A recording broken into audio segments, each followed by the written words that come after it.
En Venezuela sabemos que es obligatorio publicar el documento de registro de una empresa en una publicación especializada, pero sin papel en el país, cumplir con este compromiso es una locura. Con Publimercantil se acabó este suplicio. Publimercantil es el primer periódico mercantil digital de Venezuela que te permite desde casa y con rapidez cumplir con esta obligación.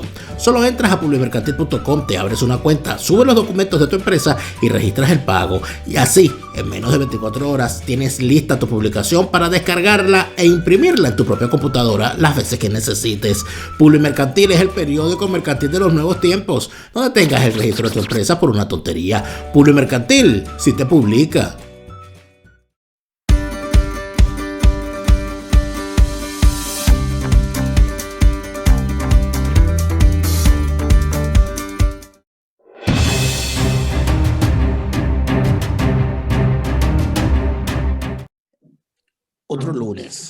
Otro lunes. Fíjate, Alberto, que a veces, y esto es una especie de confesión para quienes nos escuchan, que hay que decirlo. Alberto y yo no hablamos en toda la semana, muy rara vez. Quizás en algún momento confirmamos que vamos a estar hablando a la hora pautada normalmente, pero en ningún momento, muy rara vez, pautamos de qué vamos a hablar. Ni Alberto sabe de qué le voy a preguntar, ni yo sé con qué viene este señor en su repertorio. Debo advertir eso o sincerarlo y decirlo abiertamente. Hoy, Alberto, yo leí un hilo que en Twitter ha dejado mi amigo Georg Aykhoff. Georg Aykhoff es alemán y Georg fue directivo, fue jefe de la Fundación Konrad Adenauer en Venezuela. Georg tiene un conocimiento de Venezuela muy importante, sobre todo de su clase política, a la cual conocí. Con óptica copellana, ¿no? Con una óptica que yo diría que es la óptica más sana que se puede tener con respecto a lo que está ocurriendo en Venezuela hoy, y ya lo verás lo que te diré. Georg, que además está casado con una venezolana, mi amiga esta psicopellana, Nasli Escalona, tiene una visión de Venezuela que a mí me gustaría leer en este momento, porque la expresa a través del siguiente hilo en Twitter. Georg Aykhoff dice: cuando acepté trabajar en Ucrania, en su zona de guerra, francamente no sabía lo que iba a poder aprender allí. Iba hace 2 años con muchas inseguridades, pero también con la certeza de que algo iba a aprender, lo cual podría servir para entender mejor el enigma venezolano que tanto me apasiona y desvela. Sigue la guerra en Ucrania y sigue mi cosecha, rica, inesperada en su forma y tamaño, cosecha de aprendizajes para el triste y terrible caso venezolano. Guerra híbrida. Vale la pena entender más de las guerras modernas para entender la guerra civil venezolana que está en curso. Y se pregunta, entre paréntesis, ¿no sabías que Venezuela está en guerra? Pues despierta. Es muy posible que te levantes de tu cama ya fuera de tu país como refugiado de esta guerra. Nadie sabe a ciencia cierta si la guerra en este sitio donde trabajo, al sureste de Moscú, es una guerra entre 2 países, una guerra civil o qué es. La doctrina oficial de la OTAN dice que es una guerra híbrida, lo cual es una forma elegante de decir que no se sabe qué es. Lo que todo el mundo sabe es que la mitad de la población se fue de acá desde 2014. Unos a Rusia, otros a Ucrania, otros a Dios sabe dónde. Sin tanta gente se va, sabes que hay una guerra, no se sabe qué es, pero tantos refugiados significa que es una guerra. Venezuela está en guerra y la mejor prueba es su número de refugiados. La segunda diáspora reciente en el mundo después de Siria. Si no es guerra, es igual de peor. Así que a efectos políticos ya no tiene sentido no ver la guerra venezolana. ¿Cuál es la guerra en Venezuela? La guerra del gobierno contra su población.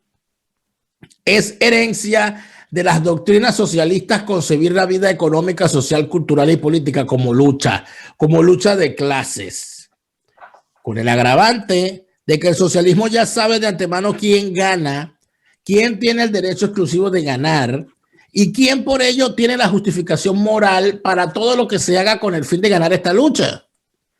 Para el socialismo, millones de refugiados son lo de menos. Son cosas que pasan en la necesaria lucha de clases y en la imposición del dominio de aquel grupo iluminado, es decir, el partido, el presidente, sus amigos, su esposa o primera combatiente, sus testaferros que dirigen la lucha de clases.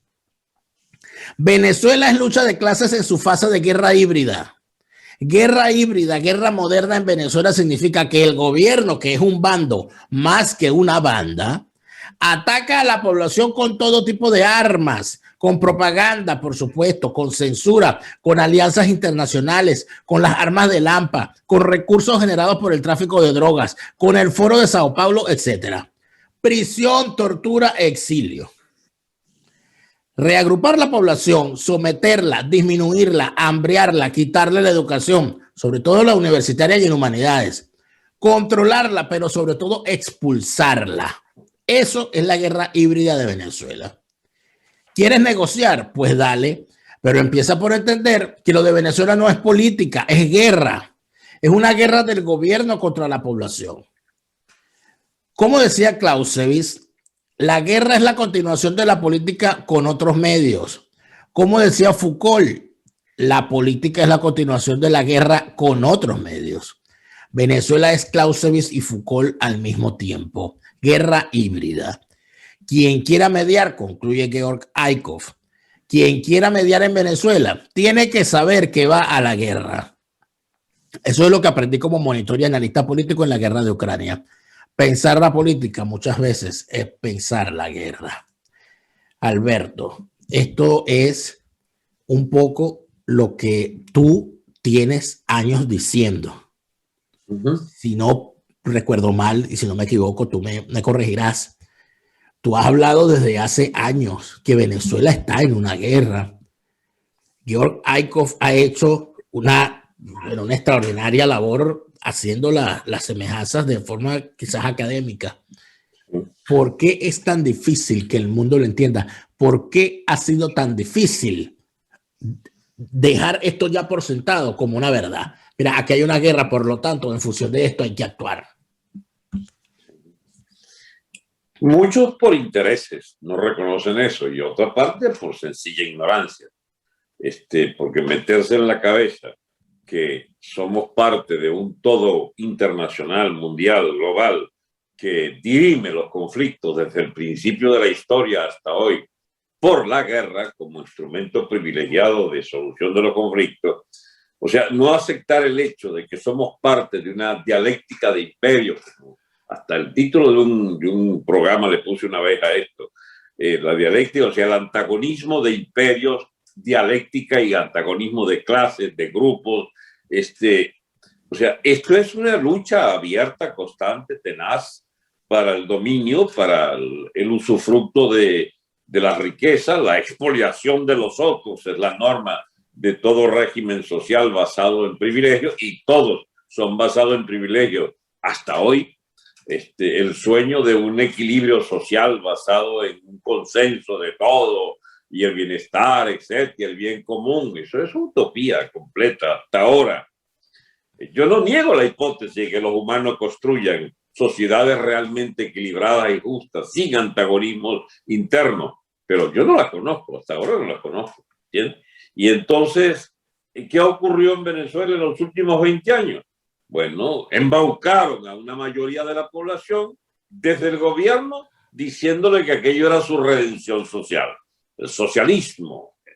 Y desde el otro campo lo embaucaron y que contestando y, ¿cómo se llama?, respondiendo, oponiéndose a aquel gobierno, pero con métodos de cómplices convenientes a las reglas que le impuso el chavismo en el poder hasta hoy.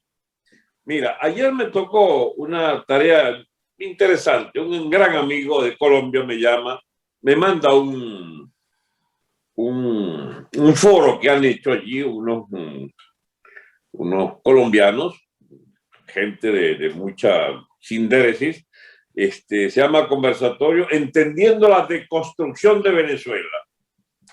Yo vi aquello y parecían tener razón todo lo que dijeron.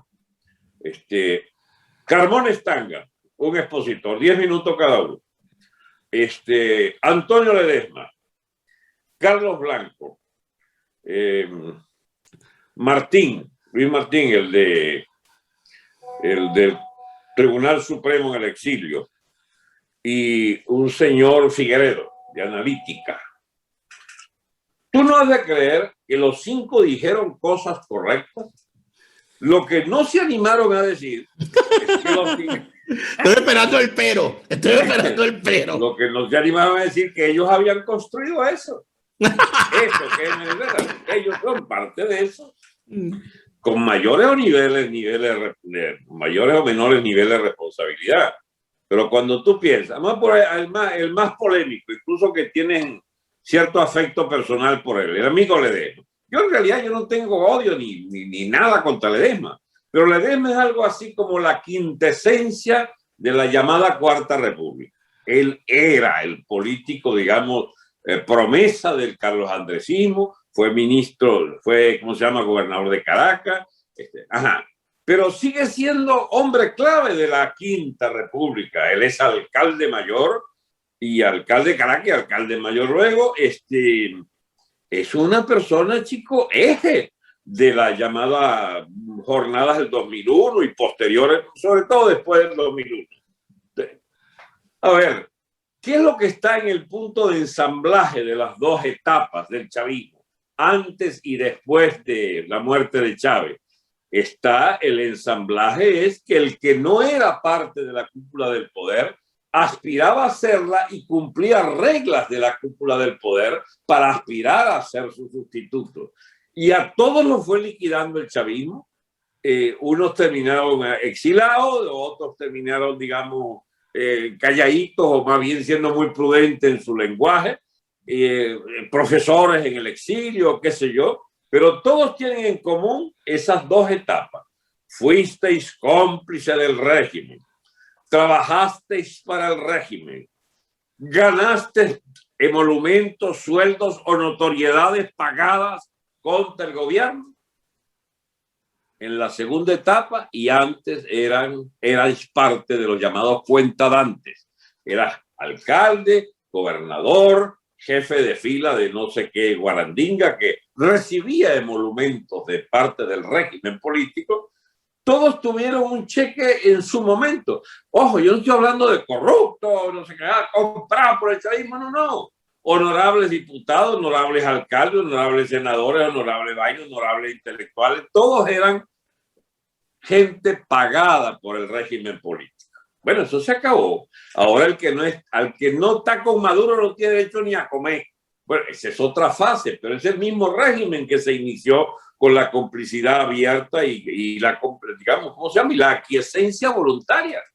Porque, ¿por qué uno va, por ejemplo, a creer que, supongamos, Enrique Mendoza era un vagabundo? No, chico, él era gobernador del estado Miranda. Era el jefe de la mayor clientela política del estado Miranda, de origen copellano, etcétera.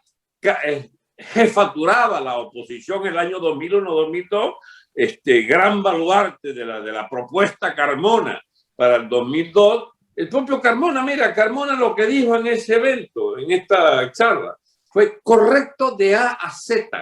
Es más, leyó una cosa que era Venezuela en cifras y demostró con unas cifras absolutamente claras cómo el chavismo había sido la calamidad histórica. No dijo esta boca es mía ni respecto a su propio rol o a su propia historia. No, eso no era el foro. El foro era demostrar lo que se llama la deconstrucción de Venezuela. Y bien, los colombianos se desayunaban casi, los intelectuales, siendo solidarios en general con la causa de Venezuela, se desayunaban con toda aquella catajarra de argumentos y cifras que ahora dan a posteriori.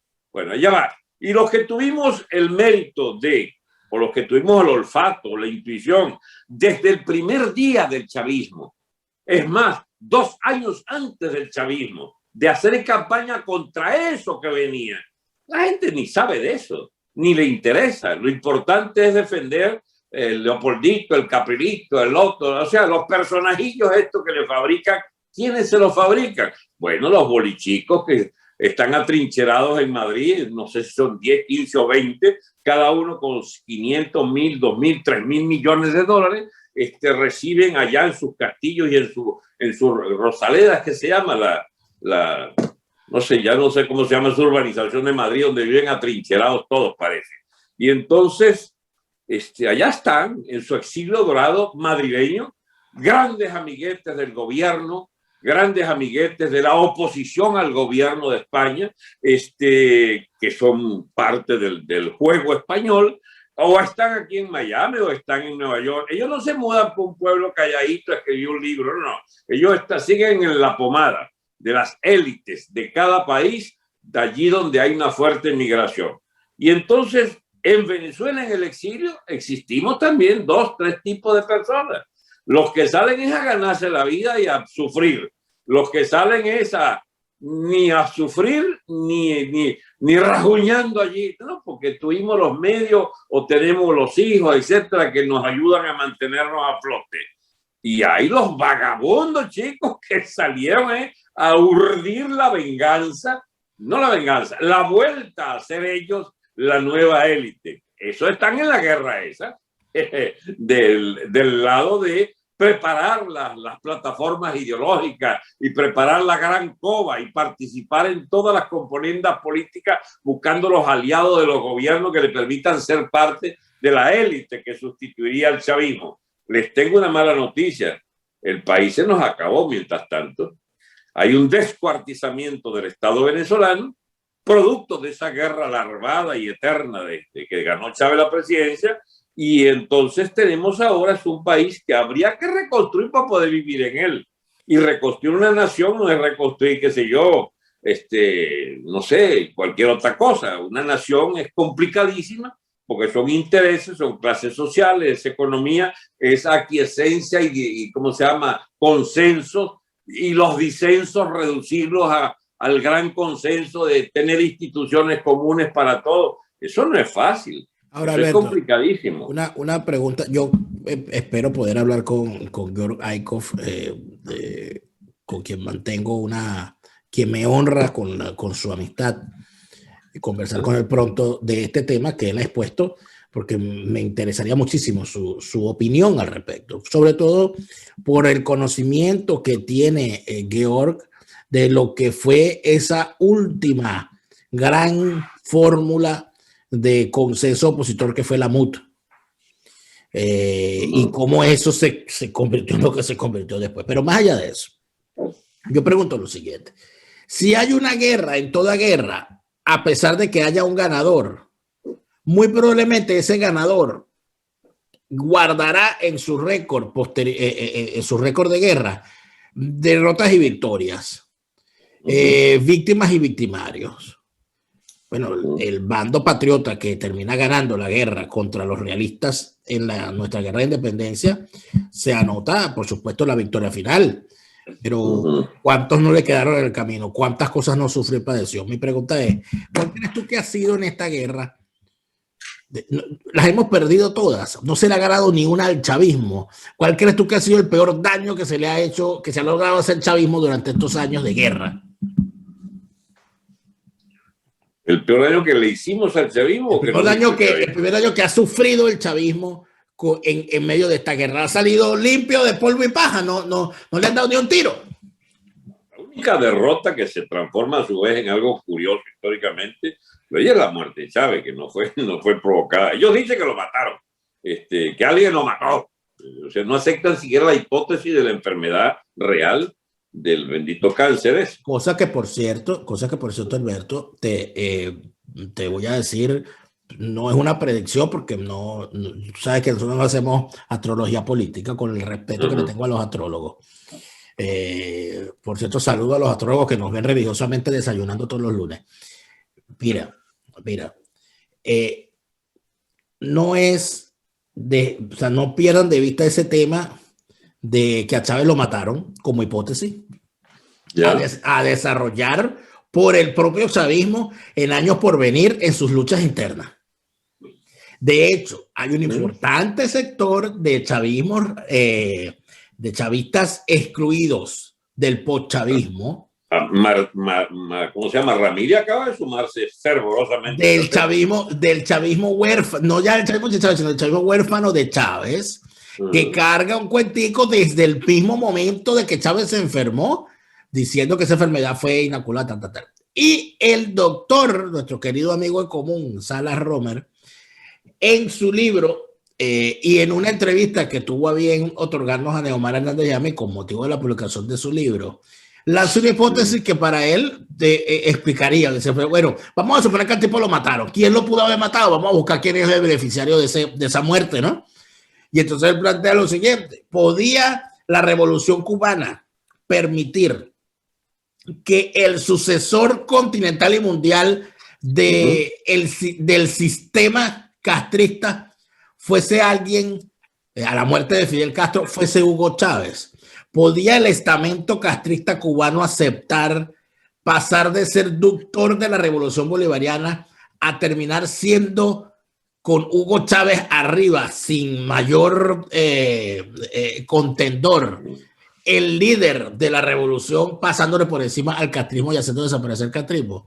Bueno, ¿en manos de quién se puso Hugo Chávez en su enfermedad? En manos de los Castro, que le desconectaron el suero en algún momento. Es algo para pensar. En el futuro se discutirá, hay que tenerlo ya anotado. Pero tú ves eso como una herida de guerra del chavismo, la muerte de Chávez. Bueno, es el cambio cualitativo del régimen. De la astucia a la estupidez, de la abundancia de recursos a la ruina completa. En esos cuadros que mostraba el doctor Carmona está lo del boom petrolero bajo Chávez y lo de... Chicos, eran ingresos impresionantes, administrados como un loco de atar el Chávez, ¿no? Pero la llegada de Maduro es como el toque, chico, caramba, de lo siniestro.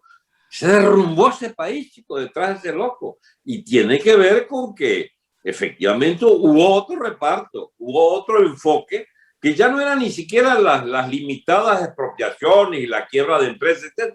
Pero es que Chávez conservaba claro el mensaje de que el capitalismo era como demasiado complejo para tumbarlo, y que había que conservar como una especie de pacto tácito allí con los propietarios y los dueños de empresas para importar y traer mercancías, traer materias primas y exportar, qué sé yo. La producción de petróleo fue bajando por la que ellos destrozaron PDVSA, con ¿cómo se llama? La PDVSA 2 a 2 de Ramírez.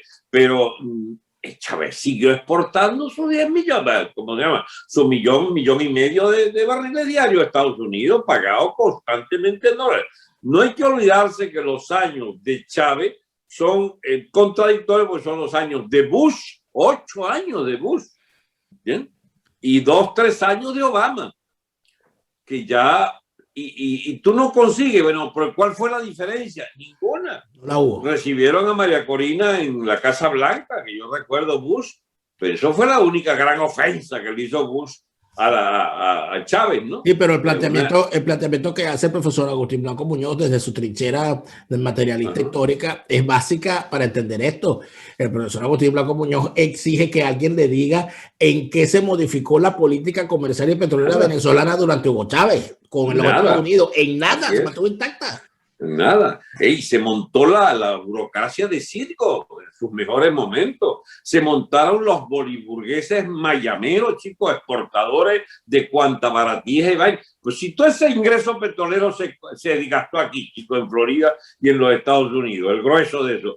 Como en los mejores años está barato, dame 2 y la visita anual o 2 veces al año para Disney World. Chicos, hasta de obreros industriales que mandaron sus hijos a Disney World. No, fueron los años de un pacto normal, tácito, espontáneo de la economía venezolana y del liderazgo político de Chávez con la hegemonía norteamericana a nivel mundial. Es más, Chávez fue de los que entendió rapidito lo de estar ahí como en los no alineados y tal. Los no alineados es un inmenso club de cómplices y cabrones, chicos, del status quo mundial. Ahí no habían grandes contradicciones ni nada por el estilo.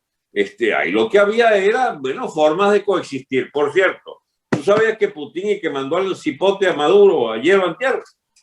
¿En qué sentido lo mandó? Bueno, porque parece que le hizo un tumbe de una Putin a Maduro en no sé qué embarques de oro, que no sé qué vaina, y que tuvieron un encontronazo. Se habla de una ruptura de Putin con Maduro, que habrá que decir es verdad, y no una fabricación de esta típica vaina de ¿cómo se llama?, de operativos de diplomacia secreta e informativa, ¿no? Sí, bueno, pero esas cosas es muy difícil, muy complicado ocultarlas si son ciertas. Ahora, lo que sí es cierto es lo siguiente, Alberto, que es algo a plantear, a revisar, y que un bando enemigo del chavismo real, y sí estoy usando la palabra enemigo porque es lo que corresponde, enarbolaría en este momento.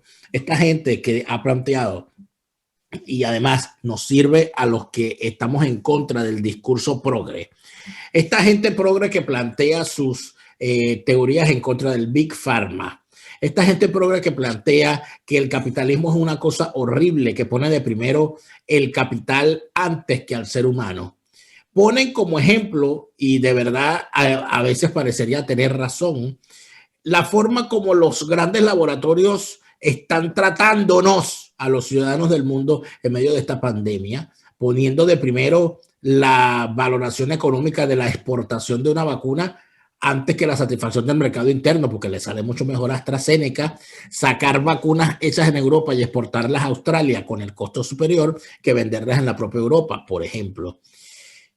Eso puede ser visto como una cosa deleznable y muchísimos de nosotros pensaríamos, oye, parece que tienen razón. Pero nadie se pregunta si la vacuna rusa Putin la está regalando a los humanos libres, a los proletarios del mundo.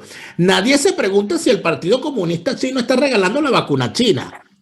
O sea, la vacuna china está siendo regalada. El Partido Comunista Chino, el partido que es un partido comunista, proletarios del mundo unido, le está regalando la vacuna china a los cubanos, a los camaradas cubanos, a los camaradas vietnamitas, a los camaradas norcoreanos, a los camaradas venezolanos. No debería ser así. No son ellos promotores de que los proletarios del mundo deben estar unidos y por tal razón deben ayudarse en función de la solidaridad y el triunfo de la clase proletaria. Entonces, cuando tú ves que no, que los tipos te están vendiendo la vacuna, igual que AstraZeneca, igual que Johnson & Johnson, sería momento de decirle, de pedir explicaciones, ¿no?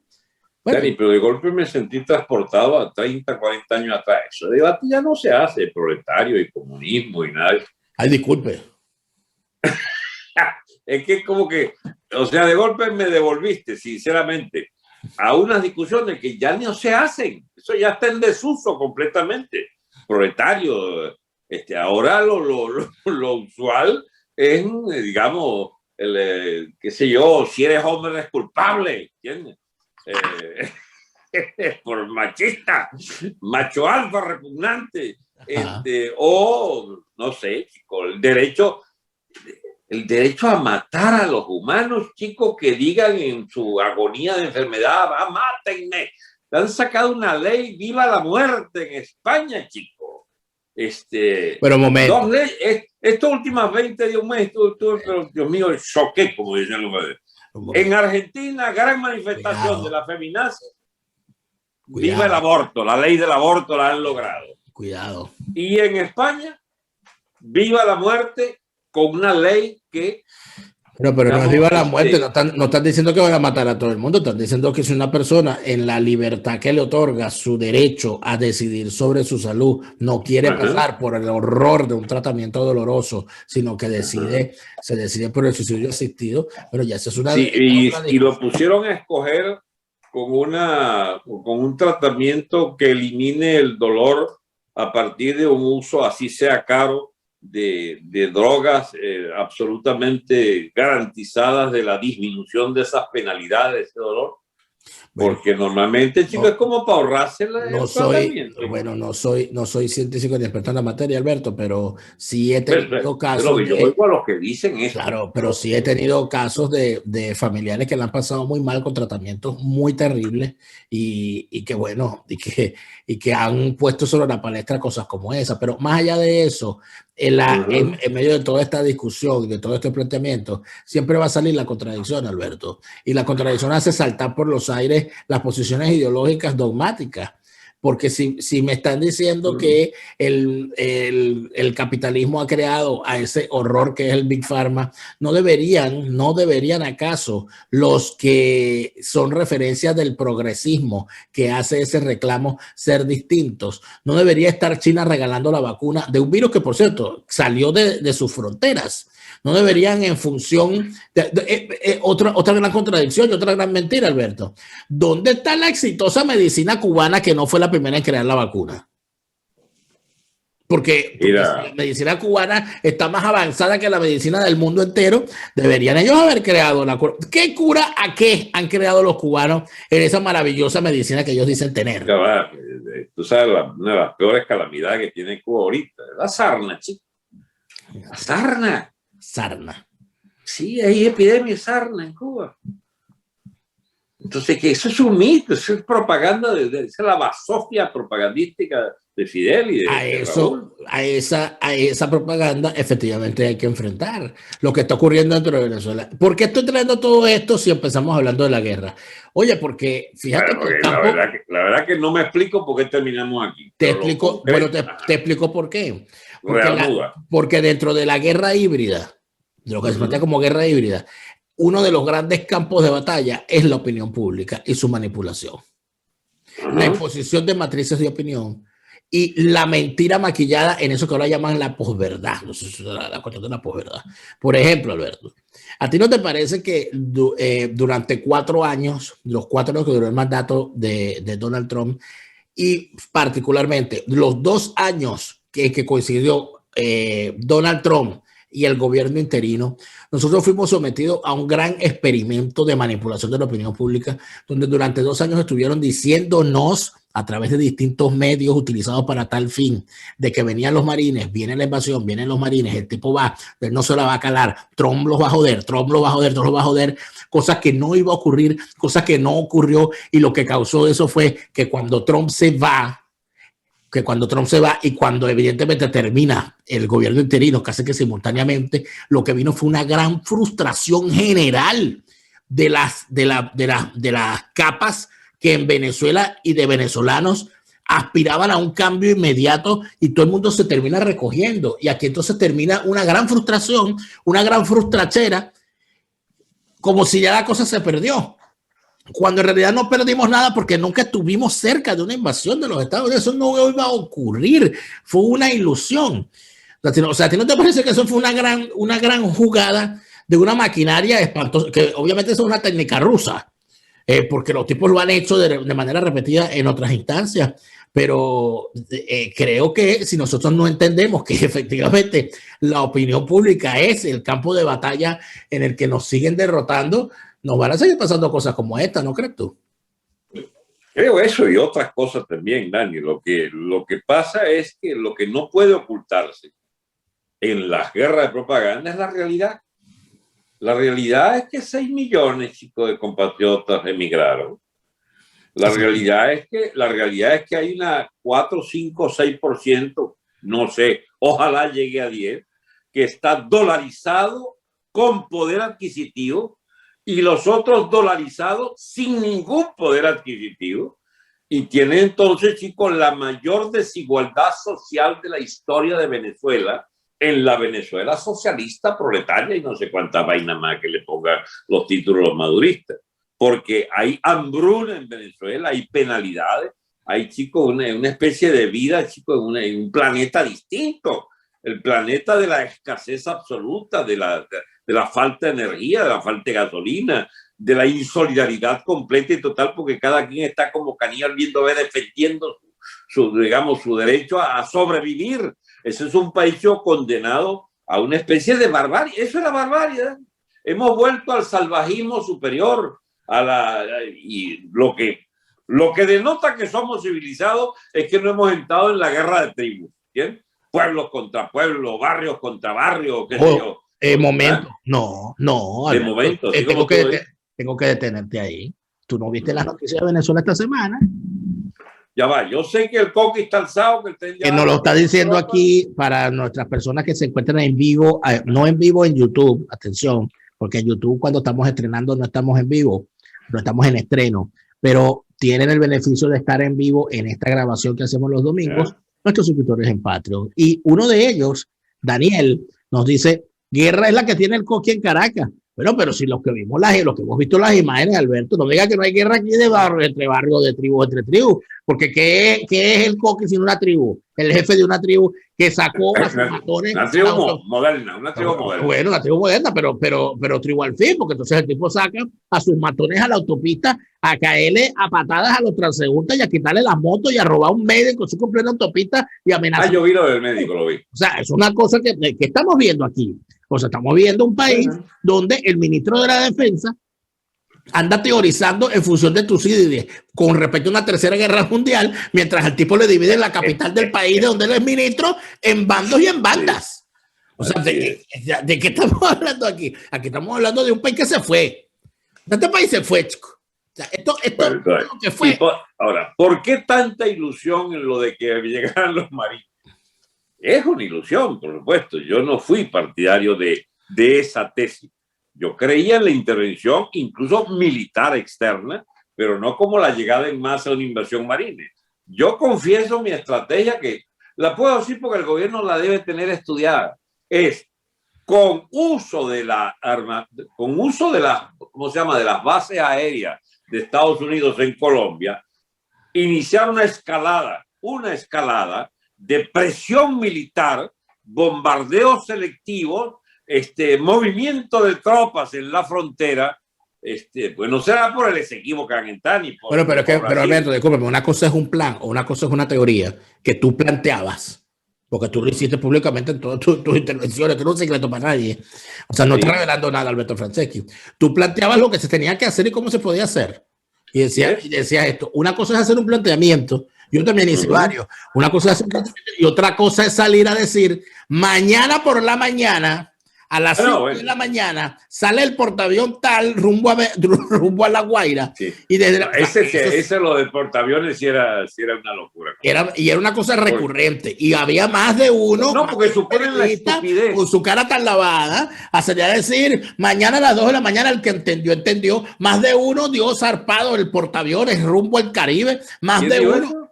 Bueno, ¿quién fue que? Tú no te acuerdas cuando en medio de la crisis fronteriza, cuando estábamos, era el propio 23 de febrero, el periodista Isnardo Bravo, al cual yo tengo como una persona seria, con una carrera que puede hablar por sí mismo, pero el señor lo que dijo es algo así como mañana, la cosa es mañana, que se acaba todo y el que entendió. Bueno, estamos esperando ese mañana y estamos esperando qué fue lo que él entendió que nosotros no entendimos. Pero sí a eso se jugó Alberto durante 2 años, a inflarle las expectativas a la gente. A eso y a otras 50 patrañas periodísticas, mediática, que muy probablemente, claro, que muy probablemente el señor Isnardo Bravo cayó por inocente. Es posible. Porque muy probablemente alguien le dijo, mira, como Leopoldo Martínez, Leopoldo Castillo con la muerte de Leopoldito López. Por ejemplo, cosas como esas, yo no dudo de que hayan caído por inocente, pero más, y que hayan sido víctimas de estos grandes laboratorios de la opinión pública, pero de que ocurrió. Claro, ¿y por dónde vamos? ¿Para dónde vamos? Bueno, eso te pregunto yo a ti, ¿para dónde va Venezuela hoy en esta guerra híbrida? Bueno, muy bien. Constatas un escenario con el amigo Aicro, que es así. Ya Venezuela, no podéis disimular más, está en una situación de entrando aceleradamente en la barbarie, en formas de lucha ya superada históricamente de la etapa del salvajismo superior, de vainas paleolíticas, neolíticas, ¿cómo se llama?, guerras de tribu. Eso de Coqui no tiene ninguna diferencia, claro, armamento distinto, digamos, y organización distinta a lo que ha podido, digamos, escenificar allá los caquetíos o los hijos del diablo allá de Oriente, qué sé yo, por ahora. De alguna tribu cariña y que se posesionara. Porque esas eran guerras por las mujeres que las agarraban de saqueo y de disminuir la fuerza del enemigo. O territorio. Territorial. Guerra territorial. Entonces, esa territorialidad es previa al Estado, Dani. Es armando esa territorialidad que se arman los estados. La gente cree, por ejemplo, que la propiedad privada es un derecho natural porque es anterior al Estado. No, la propiedad privada es hija del Estado. Hija del Estado. Si no hay Estado, es decir, una capa cortical que dé la atribución a una capa de allí, de los dueños del poder, pues, a distribuir la propiedad o a arbitrar cómo se arregla cada quien con su pedazo. Es posterior al Estado. No puede haber sociedad política sin Estado. Venezuela por eso existe como tal, es después de 1830. Antes éramos parte de España, éramos una replicación de las instituciones de la corona católica española, pero Alberto, república... Alberto, que te interrumpa porque Joaquín Lombardi, nuestro suscriptor y seguidor, claro, y a quien le agradezco, y seguidor y a quien le agradezco sus inteligentes participaciones siempre, nos dice aquí algo: guerras y barbarie. ¿No le recuerda eso a las SA alemanas, los camisas negras italianos y otros? ¿Será que estos delincuentes que se cogieron la calle son el remedio caribeño de esas fuerzas callejeras para imponer el terror y tal en medio de esta guerra híbrida que estamos viviendo? Son remedios, Dani, porque ahí falta un elemento que no lo tiene Coqui, ni su gente, ni Wilexi, ni el Tren de Aragua, ni los Pranes. Las estadísticas que hablaba, creo que Carlos Blanco en esta foro de la deconstrucción, habla de 12.000 bandas en Venezuela. 12.000. ¡Qué belleza! Ajá. Y entonces lo que falta es la ideología para comparar y la unidad territorial. Pero tú no viste cómo esta semana a una publicación que alguien hizo en las redes sociales diciendo que el Coqui amenazaba supuestamente con ir hasta Miraflores y lo seguían fastidiando. ¿Por qué no va de una vez? Pero como una multitud de gente, no, pueden decir lo que quieran, pero yo, lo que me sorprendió fue una multitud de gente pidiéndole que vaya, sáquelo, échele bola, quédese con el país, nómbrese presidente, declárese monarca, échele bola, cójase, tome Miraflores, llévese los cuadros y tal. O sea, ¿qué pasa si el tipo lo hiciera? Mira, Dani, mutati mutandi, el razonamiento aparte. Tú sabes que hay en todo político, dice, político político que aspira, respira. ¿Bien? O al revés, si respira, aspira. Si respira, aspira. Si respira, aspira. Bueno. Sí, hay una vieja discusión que la transición y quién la hace y quién no la hace y cuál es el escogido. Yo llegué, no sé, hace 3 o 4 años a esta resignada conclusión. Dios mío. Que alguien lo haga y lo apoyamos. ¿Y cuál es el problema?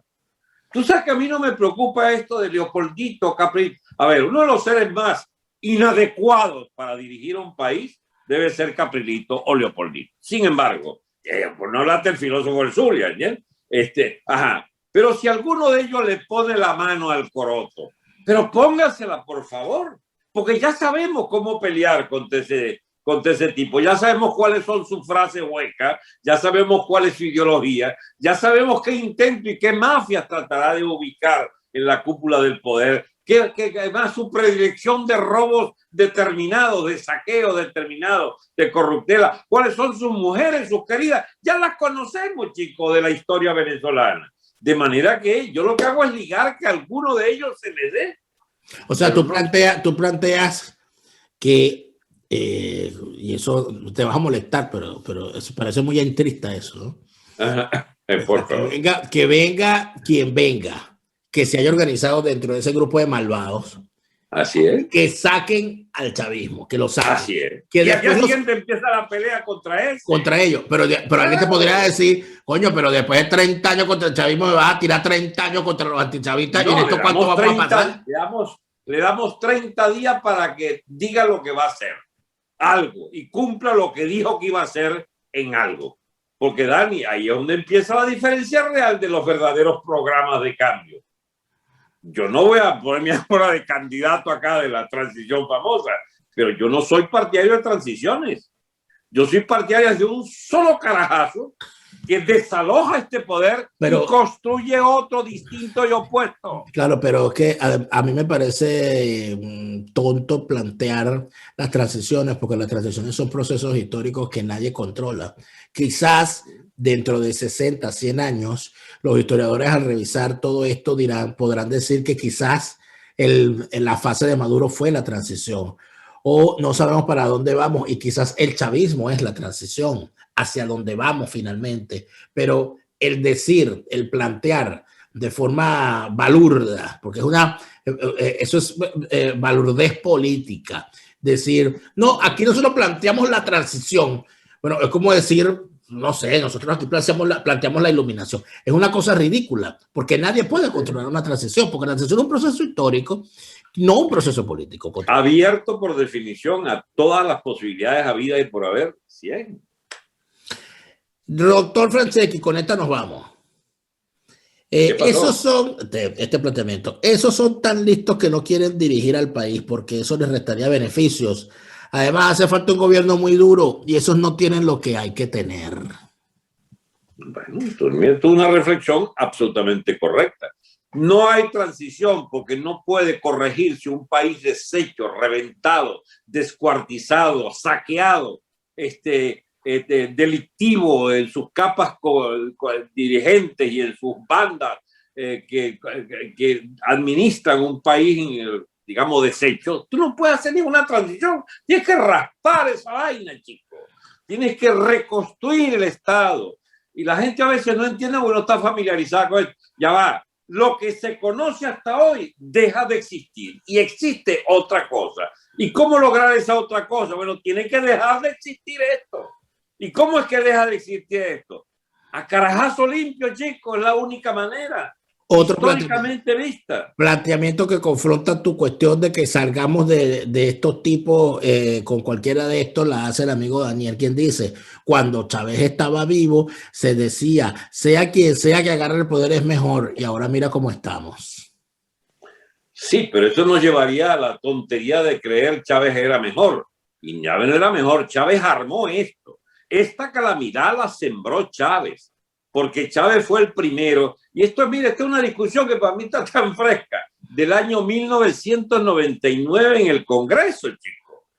Cuando yo discuto con el amigo Sala Romer, con quien le guardaré un eterno afecto y consideración, Sala me dice, no te presente a la constituyente, quiero que te quedes acá. No, yo me voy, ¿sabes? Yo tuve 2 meses en el Congreso. La gente que pues no me recuerdan como diputado, por eso yo me fui de Proyecto Venezuela, de la Diputación y de la Jefatura de Fracción Parlamentaria. Me voy, Sala, porque todo va por la constituyente, digo yo.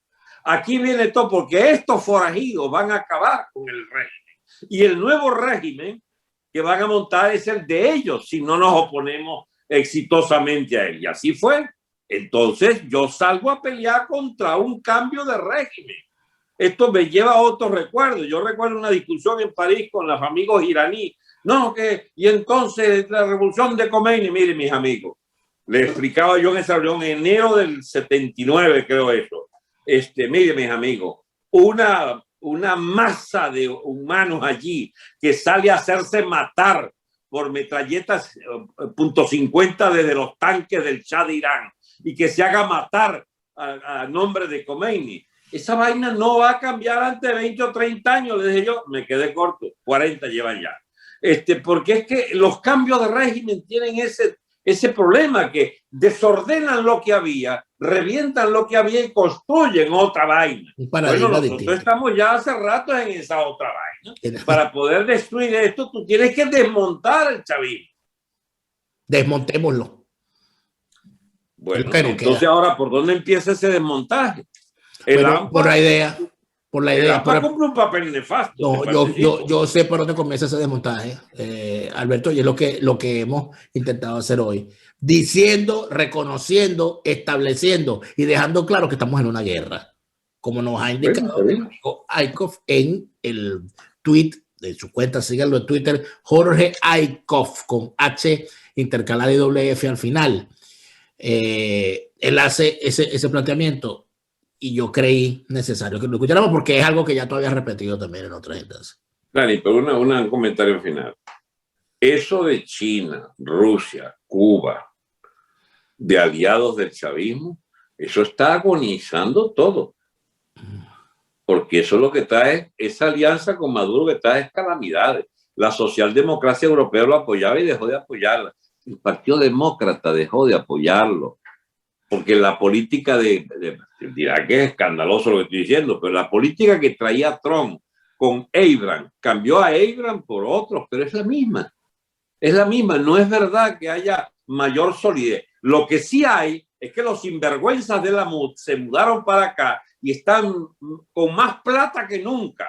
Van a hacer más dinero que nunca en Estados Unidos y en España, porque ellos son los escogidos de la élite mundial, de la élite norteamericana y de la élite de la socialdemocracia europea, los Leopoldito y compañía, la MUD, el Guaidó, etcétera. Pero en lo sustancial nada ha cambiado. El país sigue enterrado bajo estos canallas, el AMPA sigue apoderándose de todo y el AMPA chavista, acompañado ahora por el AMPA de la MUD, ya no tiene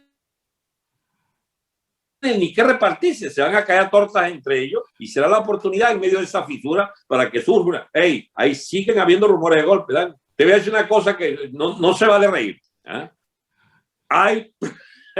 Hay procesos de sustitución militar del poder. Y me llaman.